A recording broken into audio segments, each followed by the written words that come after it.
Hermanos, vamos a abrir nuestras escrituras al Evangelio según San Juan en el capítulo 8. Vamos a leer desde el verso 1 en adelante, una historia muy impactante, muy conocida y que nos deja mucha enseñanza a nosotros en esta mañana. 3 formas de tratar al pecador. 3 formas de tratar al pecador.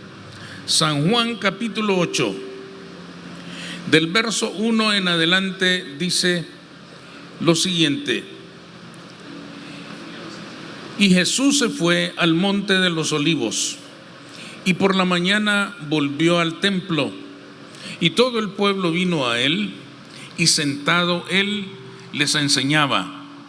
Entonces los escribas y los fariseos le trajeron una mujer sorprendida en adulterio, y poniéndola en medio, le dijeron: Maestro, esta mujer ha sido sorprendida en el acto mismo de adulterio, y en la ley nos mandó Moisés apedrear a tales mujeres. Tú, pues, ¿qué dices? Mas esto decían tentándole para poder acusarle. Pero Jesús, inclinado hacia el suelo, escribía en tierra con el dedo. Y como insistieran en preguntarle, se enderezó y les dijo: el que de vosotros esté sin pecado, sea el primero en arrojar la piedra contra ella. E inclinándose de nuevo hacia el suelo, siguió escribiendo en tierra. Pero ellos, al oír esto, acusados por su conciencia, salían uno a uno, comenzando desde los más viejos hasta los postreros, y quedó solo Jesús y la mujer que estaba en medio.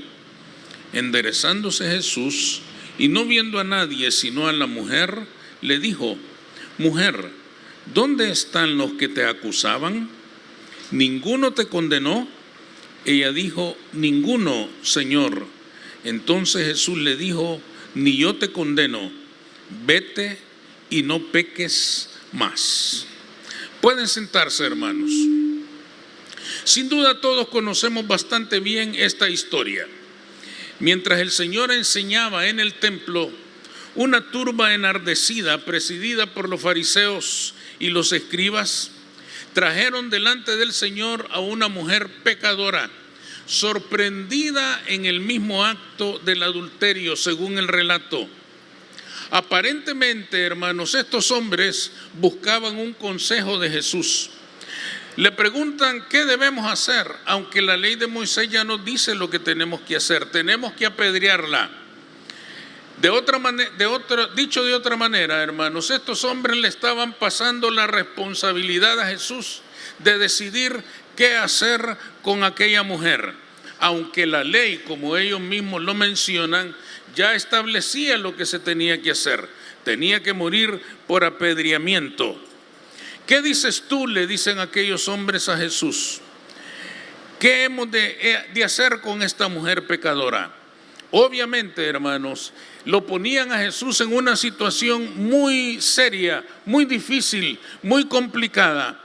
Si Jesús decía apedréenla, entonces mostraba poca misericordia hacia el pecador. Y él andaba predicando la misericordia para con el pecador. Por lo tanto, sería caer en un error grave, en una contradicción tremenda. La otra alternativa es que dijera: no hagan nada. Y si no hacía nada, entonces era negar la ley de Moisés, que mandaba estrictamente y palabra por palabra que aquella mujer fuera apedreada. La situación era difícil, pero Jesús es el maestro. Jesús es el maestro de maestros y Él les da una respuesta, hermanos, impactante, que hasta el día de hoy a nosotros nos deja grandes enseñanzas. Este pasaje nos enseña, hermanos, 3 maneras en que nosotros podemos tratar con un pecador. ¿Cómo debemos tratarlo? ¿Cómo debemos verlo?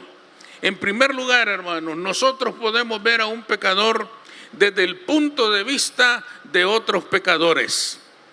Esto era lo peor que le estaba aconteciendo a aquella mujer. ¿Por qué decimos que era lo peor? Porque aquellos fariseos y escribas que la llevaban delante del Señor eran ciegos a sus propios pecados, pero les encantaba destacar los pecados ajenos. Le fascinaba declarar y hacer públicos los pecados de los demás, pero escondían celosamente sus propios pecados. El pecado ajeno les hacía sentirse limpios, les hacía sentirse buenos, les hacía sentirse santos. Por lo tanto, les encantaba, hermanos, descubrir a los pecadores, pero al mismo tiempo se aseguraban de que nadie conociera sus propios pecados. Aquellos acusadores, como ustedes leyeron en la palabra, se deleitaron en la descripción de aquel pecado. Le dijeron que había sido descubierta la mujer en el mismo acto del pecado. Le aclararon al Señor que habían visto con sus ojos cómo se consumaba aquel pecado terrible. Estas personas, hermanos, estaban dispuestos a apedrear a aquella mujer sin ninguna consideración, porque habían descubierto que estaba pecando por su propia voluntad. Este primer punto es para nosotros importante, porque aunque no lo creamos, esto se puede practicar hoy en día. Muchas personas parecen deleitarse en el pecado ajeno, sin duda alguna, porque al igual que los fariseos, así se sienten limpios.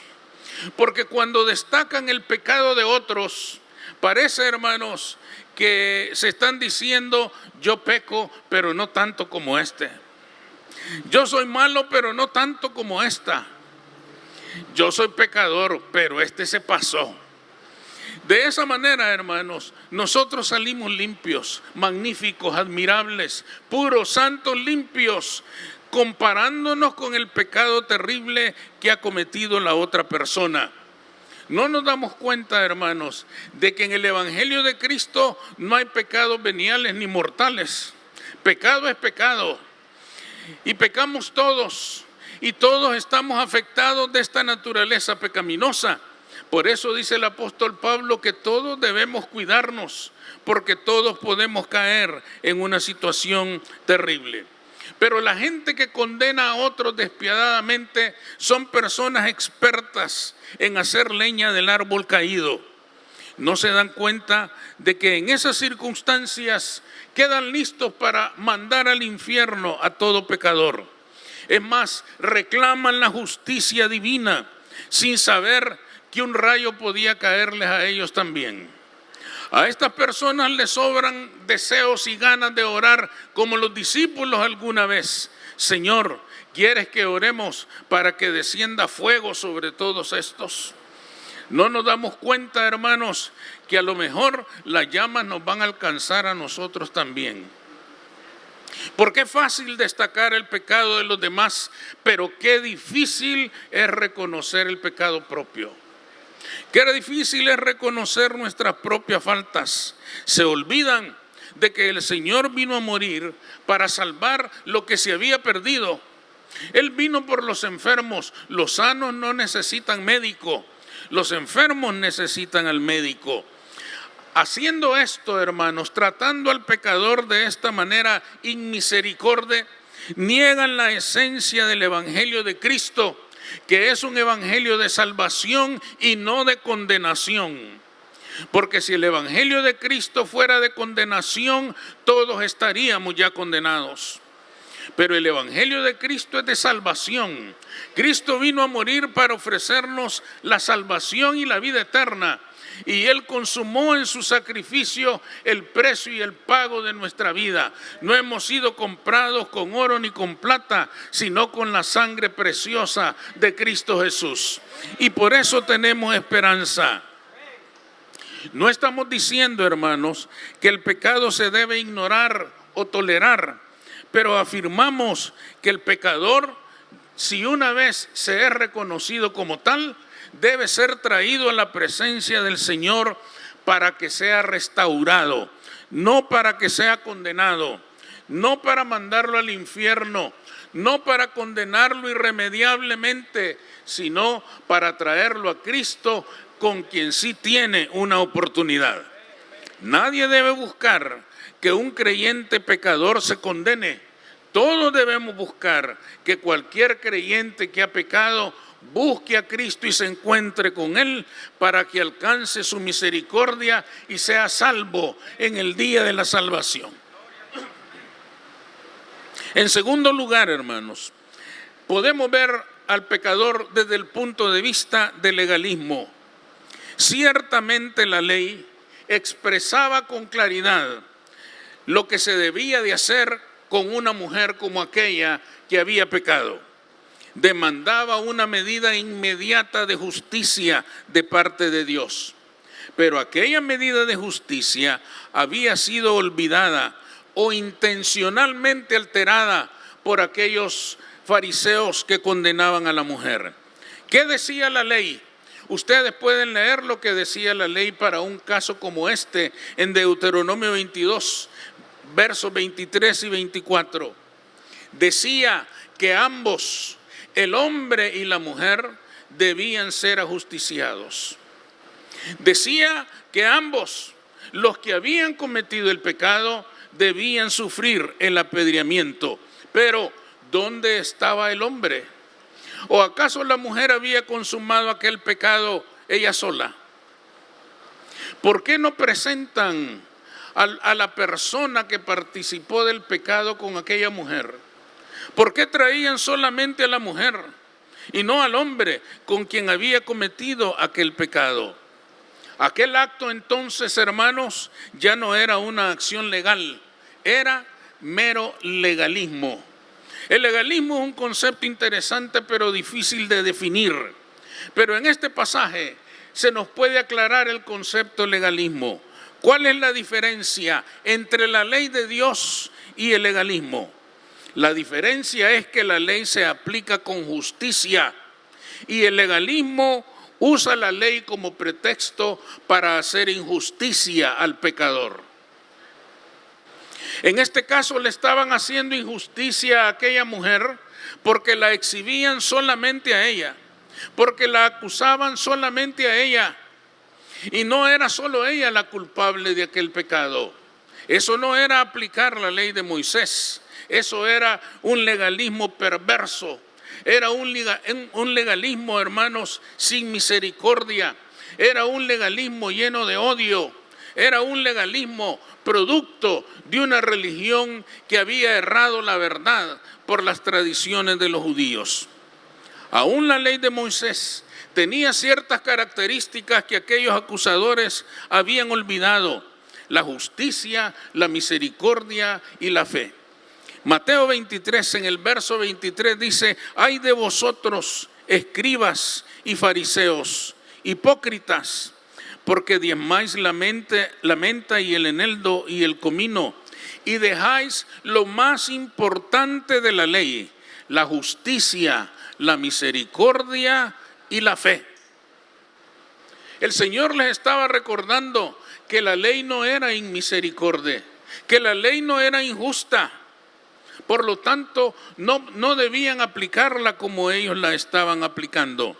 La justicia para reclamar el pecado, si era justa, era para reclamarlo a los dos culpables. La misericordia para no ensañarse con el pecador, pretendiendo estar indignados ante la falta que aquí habían cometido aquellas personas, sintiéndose inocentes.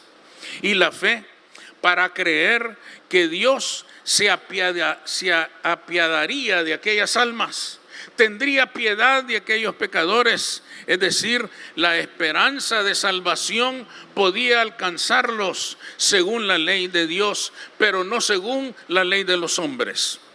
El Señor reclamaba que para aplicar la ley sin legalismo se debía tener conciencia de que el pecador o la pecadora es un ser humano en nada diferente a los que le acusaban. Tenían la misma naturaleza, compartían la misma naturaleza humana, todos eran iguales delante de Dios. Las personas legalistas hoy acusan y condenan fácilmente. Cuando conocen el pecado ajeno, se olvidan inmediatamente de sus propias faltas y se encienden en una ira justiciera que reclama que aquel pecador se vaya directo al infierno. Pierden por un instante la conciencia de sus propias debilidades y, escudándose en la ley de Dios, atacan despiadadamente al pecador descubierto. Los legalistas demandaban del Señor una respuesta. A Él le dicen: ¿qué dices tú? ¿Qué tenemos que hacer? Ya, ahora mismo, hay que hacer justicia con esta mujer. Pero Él no dijo nada. Dice la Escritura que Él se puso a escribir en el suelo. Seguramente, hermanos, era un tiempo que les estaba concediendo el Señor con mucha misericordia a aquella turba enardecida, para que reconocieran que ellos no eran diferentes de aquella mujer. Que lo único diferente es que ella había sido sorprendida en su pecado. Pero no eran diferentes, compartían la naturaleza pecaminosa que todo ser humano lleva por dentro. Un creyente, hermanos, verdaderamente espiritual, cuando descubre el pecado, no actúa de esta manera. El apóstol Pablo nos dice cómo debe actuar un creyente que verdaderamente está cerca de Dios cuando descubre el pecado ajeno. En Gálatas 6, en el verso 1, Pablo escribe: hermanos, si alguno fuere sorprendido en alguna falta, vosotros que sois espirituales, restauradle con espíritu de mansedumbre, considerándote a ti mismo, no sea que tú también seas tentado. Esto incluye entonces, hermanos, 3 actitudes básicas. La primera, cuando se descubre el pecado de otro, si una persona es espiritual, debe actuar para su restauración, no para su condenación. Esto indica que tampoco se debe de ignorar el pecado. Tampoco estamos diciendo, hermanos, aquí no ha pasado nada. Tampoco estamos diciendo: no te preocupes, Dios es misericordioso. No, hermanos, el pecado existe. El pecado ha sido real. Aquella mujer había pecado, pero había que enfrentarla con la actitud adecuada. Y la actitud adecuada era buscar su restauración delante del Señor. El creyente espiritual actúa con espíritu de mansedumbre, es decir, sin excesos emocionales, enojos, ofensas, desprecios ni acusaciones despiadadas, sin exaltarse desmedidamente, confrontando casi con gusto y con placer al pecador que tiene enfrente, sino con toda la seriedad que demanda reconocer que el pecado es doloroso para todos. Actúa considerándose a sí mismo como alguien que, si no tiene cuidado, un día puede ser el acusado y no el acusador. Recordar que todos estamos afectados de esta naturaleza. No se trata entonces, hermanos, de decir: no ha habido pecado, Dios nos ama y como Dios es amor no pasa nada. Sí ha habido pecado, pero el pecador tiene que ser confrontado para su restauración, no para su condenación. Y en tercer lugar, el pecador puede ser visto desde el punto de vista de Cristo. En el relato nos damos cuenta de que el Señor, en vez de caer en la trampa que aquellos fariseos y escribas le habían tendido, hizo algo diferente. No quebrantó la ley de Moisés, ni tampoco invalidó su mensaje de misericordia. Puso ante aquellos hombres el espejo de la ley. El que de vosotros esté sin pecado, sea el primero en arrojar la piedra contra ella. Puso un espejo frente a ellos, un espejo imaginario en el cual, hermanos, cada uno miró su propia conciencia.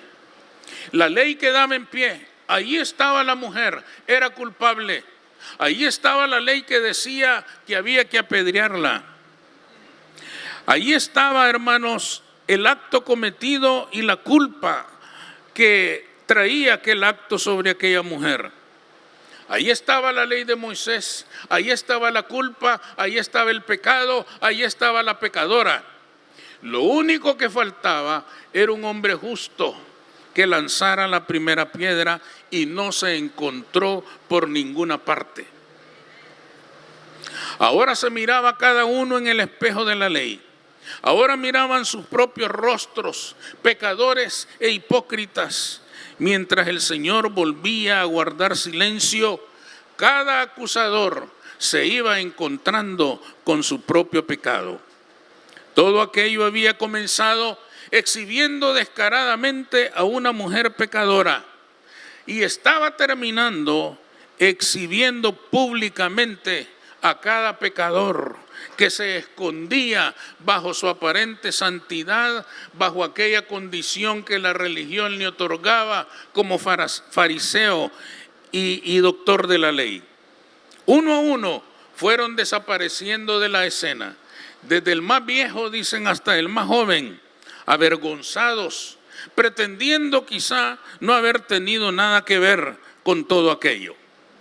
El Señor había logrado su primer objetivo: descubrir el pecado escondido de los acusadores. Ahora iba a su segundo objetivo, el más importante sin duda: quedarse a solas con la mujer. Entonces nos da su punto de vista. Es aquí donde este pasaje nos dice cómo se debe ver al pecado. Al pecador se debe ver como lo mira Cristo. El Señor, hermano, se quedó a solas con aquella mujer y no ignoró su pecado de ninguna manera. Le dice: ¿a dónde están los que te condenaron? No hay ninguno. ¿No te condenaron? No. Yo tampoco te condeno. No peques más. Es decir, el Señor no le dice: no te preocupes, aquí no ha pasado nada. Vete tranquila. No, has pecado. Y es mejor que aprendas de tu pecado y de esta experiencia terrible que has tenido para que abandones esa forma de vivir. El Señor no ignora el pecado, hermanos, pero lo trata con misericordia. Vete y no peques más. Son palabras que aquella mujer le iban a recordar siempre que había pecado. ¿Por qué el Señor le dice esto? ¿Acaso su pecado no era ya evidente? Le hizo reconocer su pecado porque sabía que si el pecador no reconoce su pecado, no puede ser libre. Le hizo reconocer su pecado porque sabe también, hermanos, que el pecador siempre se justifica. Si Jesús no lo confronta con su realidad de pecado, pronto estaría diciendo que la acusación fue falsa, que eran mentiras, que por eso nadie le hizo nada, que ella era inocente, que no había cometido ningún pecado. El Señor se asegura de que no se quede con esa idea equivocada. Se asegura de llevarla a la comprensión y al entendimiento de que había pecado y que debía apartarse de esa forma de vida. ¿Cómo debemos nosotros entonces tratar al pecador? De la misma manera que lo trata el Señor. Debemos reprender al pecado, pero debemos amar al pecador, porque Cristo nos amó cuando éramos pecadores. Debemos dejar en claro que misericordia no significa debilidad ni tolerancia al pecado, pero significa guiar al pecador a que se quede a solas con el Señor y se ponga a cuentas con Él. Porque nosotros no podemos hacer nada por el pecador, no podemos perdonarlo, no podemos limpiarlo. El único que puede hacerlo es Jesucristo. El pecador debe quedarse a solas con Cristo Jesús. Por su propio bien, el pecador o pecadora debe reconocer su pecado. Porque es con personas que reconocen su pecado con quien el Señor trata.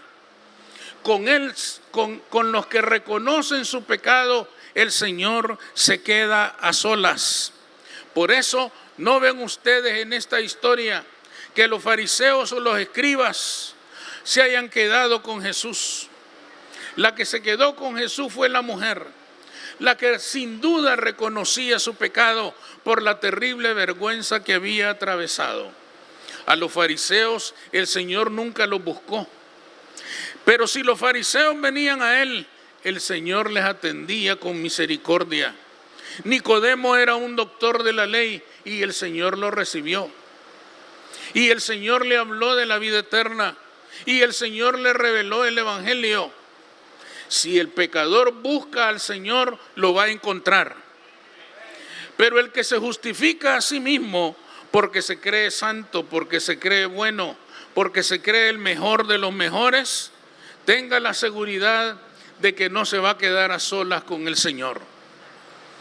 Porque el Señor se queda a solas con aquel que reconoce su pecado, con aquel que reconoce que necesita de Cristo, con aquel que reconoce que solo Cristo lo puede limpiar, que solo Él lo puede perdonar, que solo Él lo puede restaurar, que solo Él le puede traer otra vez a la esperanza de vida eterna en Cristo Jesús. El pecador tiene que venir a Cristo. Él está disponible para todo el que le busca, pero tiene que buscarle. Tiene que decir: Señor, quiero quedarme contigo, quiero hablar contigo, quiero decirte lo que ha pasado. Y el Señor lo va a recibir lleno de amor y lleno de misericordia. Concluyamos, hermanos, el pecado no debe ser tolerado, pero una vez que se conoce, se debe llevar al culpable a la presencia del Señor y dejarlo a solas con Él. El maestro sabrá cómo tratar con el pecado y con el pecador. Si tratamos de ser nosotros quienes juzguemos la causa del pecador, seguramente nos vamos a equivocar, porque nosotros somos injustos. Hay solo un hombre que es justo, se llama Jesús de Nazaret. Él sabrá tratar las cosas con una justicia perfecta.